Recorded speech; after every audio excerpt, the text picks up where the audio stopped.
और यहां तो रिकॉर्ड है सामने, फिस्कल डेफिसिट जो है वो कंट्रोल में है, 4.9% अब की बार का आंकड़ा जो रखा गया है, अगली बार के लिए 4.5%। कुछ और पूरी वैश्विक, मैंने राष्ट्र के नाम संदेश सुन लिया, पहले उनका जवाब दे दीजिए। हाँ वही, मतलब वो लब्बो लुबाब उनका यही है कि सब कुछ सही चल रहा है अर्थव्यवस्था में। जीडीपी देखिए आप 8.2%। मटका कर मैं भी बोलने लगूं कि मोदी जी ने क्या क्या नहीं किया तो यहाँ पानी पानी हो जाएंगे। अब आपको मैं असलियत कुछ, क्योंकि बजट ज्यादा समझती हूँ, 20 साल बजट कवर किया है और 20 साल इनके भी वित्त मंत्रियों को और कांग्रेस के वित्त मंत्रियों को भी रगड़ के कवर किया है। इन्होंने पिछली बार एक झुंझुना दिया, हम कैपिटल एक्सपेंडिचर 13,70,000 करोड़ का करने जा रहे हैं। अभी आ गए आंकड़े, 13,70,000 करोड़ का कैपिटल एक्सपेंडिचर नहीं हुआ, कैपिटल एक्सपेंडिचर हुआ 12,70,000 करोड़ का।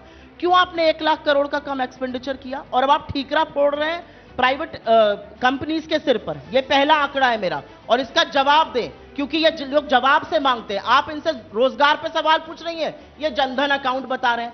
आप मुझे बताइए, जो देश की टॉप 500 कंपनी है, क्या वो 4,000 इंटर्न एक साल में ले सकती हैं? क्या आपकी कंपनी 4,000 इंटर्न मीडिया के ले सकती है? कोई मीडिया की कंपनी नहीं ले सकती, इतनी एम्प्लॉय स्ट्रेंथ नहीं होती है। विकसित भारत की नींव रखने वाला बजट फिर इसको कैसे वैसे मैं कहूंगा व्यक्तिगत टिप्पणियों से बचना चाहिए। मैं नहीं बोलता आंख नचा नचा के और ये वो और राष्ट्र के नाम संदेश। हाँ, मैं बोल रहा हूं, जवाब नहीं आया कि 26,80,000 करोड़ में से 32 लाख करोड़ कैसे देते हैं। अर्थव्यवस्था का बहुत जवाब। अब मैं एक एक करके जवाब दे रहा हूं, उस चीज का जवाब नहीं था, मुझे पता है। वो सबसे ज्यादा तो आपके नेता जो हैं वो नृत्य शैली में और आंख वाँख करते हुए बात करते हैं, इसलिए वो मत बात करिए। आंख तो संसद के अंदर देखी है, संसद में। अरे साहब, आपके नेता ने तो जो आंख दिखाई थी संसद में, प्रधानमंत्री, अब चिल्लाइए बीच में, और पानी भी पी रहे हैं। प्रधानमंत्री जी के गले पड़ने के बाद जो अखियों से गोली मारी थी आपके नेता ने, तो वो पता है। और इतनी ज्यादा सुनाने वाली है कि बैठे रह जाइएगा, आप सुनाती रहती है भाई, वक्त बीत जाएगा। आपने तो मेरे नेता आंखें मटकाना, गले पड़ना सबको पता है। आंखें मटकाना, आंखें मारना सबने देखा था।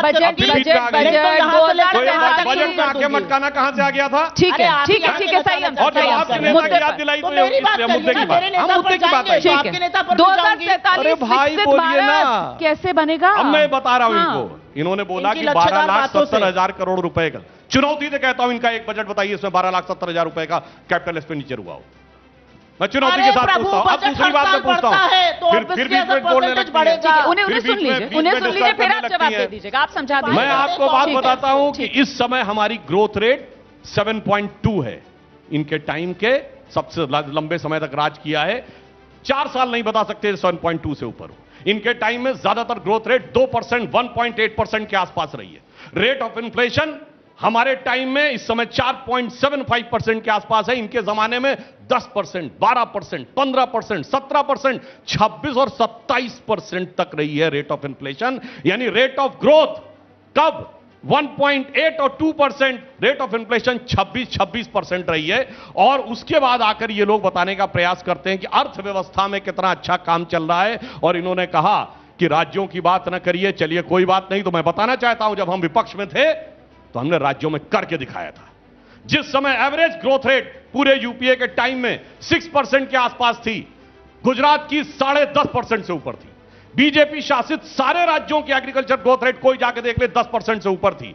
साहब, गुजरात मॉडल की चर्चा आप करते थे, मैं कह रहा हूं 2009-10 तक 20 सूत्री क्रियान्वयन समिति में इनकी सरकार ने गुजरात को बेस्ट परफॉर्मिंग राज्य के दर्जे दिए। बाद में रैंकिंग बंद कर दी। मध्य प्रदेश में 2.5% एग्रीकल्चर रेट थी, हमने एग्रीकल्चर ग्रोथ 19.5% होता है। अरे सुनिए, तो मैं इसलिए कह रहा हूं, जहां सरकार है वहां पे तो कुछ करके दिखाइए, और वो आपको दिखाई पड़ रहा। इन्होंने कहा किसानों की बात, तो एमएसपी को इलीगल कर दीजिए ना अपने राज्यों में। लीगल इलीगल करना सरकार का हाथ है, राज्य सरकार का अधिकार है किसी चीज को इलीगल करना, मगर नहीं कर पा रहे हैं क्योंकि इनको पता है कि, और सुनिए, जिसको आप एपीएमसी एक्ट कहते हैं वो तो केरल में लागू ही नहीं है, जहां से अभी ये सांसद थे। पंजाब में इलीगल कर दीजिए ना, कौन रोक रहा है, मगर नहीं कर रहे हैं। यह दर्शाता है कि बजट के विषय के ऊपर भी इनको सिर्फ राजनीति करनी होती है, ना किसान। और एक सेकंड, आप केरल की बात कर रहे हैं, आप पंजाब की बात कर रहे हैं, ये सारे अरे भाई बात तो सुनिए, कितनी टेक्निकल बात है। अग्निवीर इंडियन आर्मी का एडमिनिस्ट्रेटिव डिसीजन है, उसका बजट एलोकेशन से क्या लेना देना है भाई? जो है। कह रहे हैं बजट में विड्रॉ करते। ठीक है, इंडियन आर्मी ने डिसीजन लिया है अपने रिक्रूटमेंट प्रोसेस का और कह रहे हैं बजट में विड्रॉ होना चाहिए। अब इसके लिए कौन सी बुद्धि कहा जाए इसको, ये आप लोग अपने आप समझ सकते हैं। सुधांशु जी, जो सबसे ज्यादा सरकार पर हमला इस बजट के बाद हो रहा है और बजट को लेकर नहीं हो रहा है, जहां से मैंने बात शुरू की थी, सरकार की कमजोरी।